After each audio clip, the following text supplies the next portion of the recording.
ஸ்ரீ பசுபதி ஜோதிட நிலையம், நாமக்கல். ஓம் நமச்சிவாய. குரு பிரம்மா, குரு விஷ்ணு, குரு தேவா மகேஸ்வரன், குரு சாஸ்தா பரபிரம தஸ்ம ஸ்ரீ குருவே நமக. இனிய யூடியூப் சேனல் நேயர்களுக்கு வணக்கம். இந்த வாரம் பார்த்தீங்கன்னா காதல் திருமணம் அதை பற்றிய டிப்ஸ். அப்போ ஒருவருடைய ஜாதகத்தில் லக்னத்திற்கு 5ஆம் இடம் அறிவு ஸ்தானம். அப்போ ஒருவருடைய ஜாதகத்தில் அந்த அறிவு ஸ்தானத்தில் என்னென்ன கிரகங்கள் இருந்தால்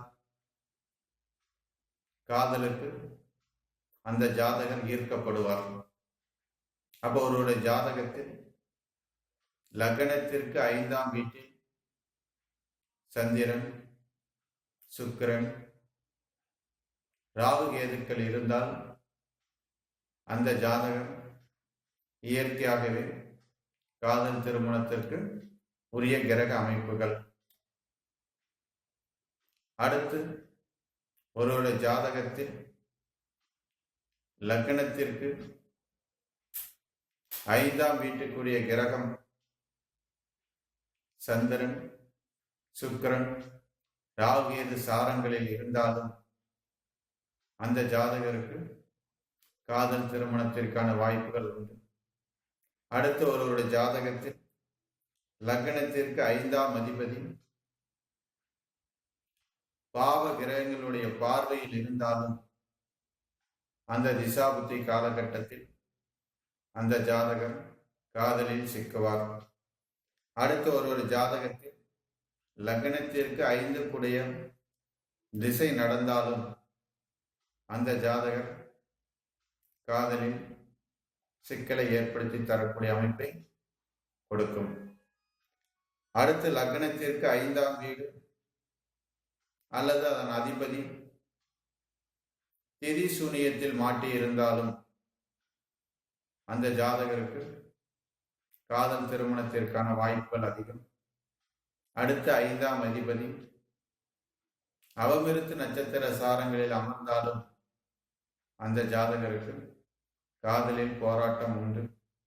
அவருடைய ஜாதகத்தில் லக்னத்திற்கு 5ஆம் அதிபதி கண்டாத நட்சத்திர சாரங்களில் அமர்ந்து இருந்தாலும் அந்த ஜாதகர் காதலில் மாட்டக்கூடிய அமைப்பை ஏற்படுத்தி கொடுக்கும்.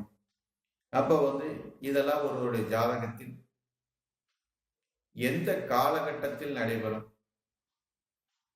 அப்ப ஒருவருடைய ஜாதகத்தில் கோச்சார சனி பகவான் 7.5 சனி நடக்கும் காலகட்டத்தில்,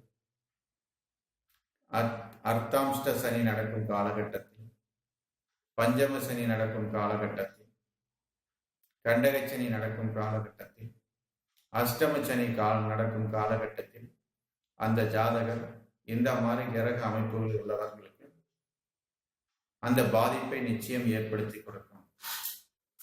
அடுத்து கோச்சார ராகுவின் பார்வை லக்னத்திற்கு 5ஆம் அதிபதியுடன் சேரும் காலகட்டத்திலும் அந்த ஜாதகருக்கு காதலிக்க வாய்ப்புகளை ஏற்படுத்தி கொடுக்கும். இத மாதிரி அருமையான டிப்ஸ்களை பெற என்னுடைய யூடியூப் சேனலை சப்ஸ்கிரைப் செய்து கொள்ளவும். மீண்டும் உங்களை அடுத்த வாரம் சந்திக்கிறேன். நன்றி, வணக்கம்.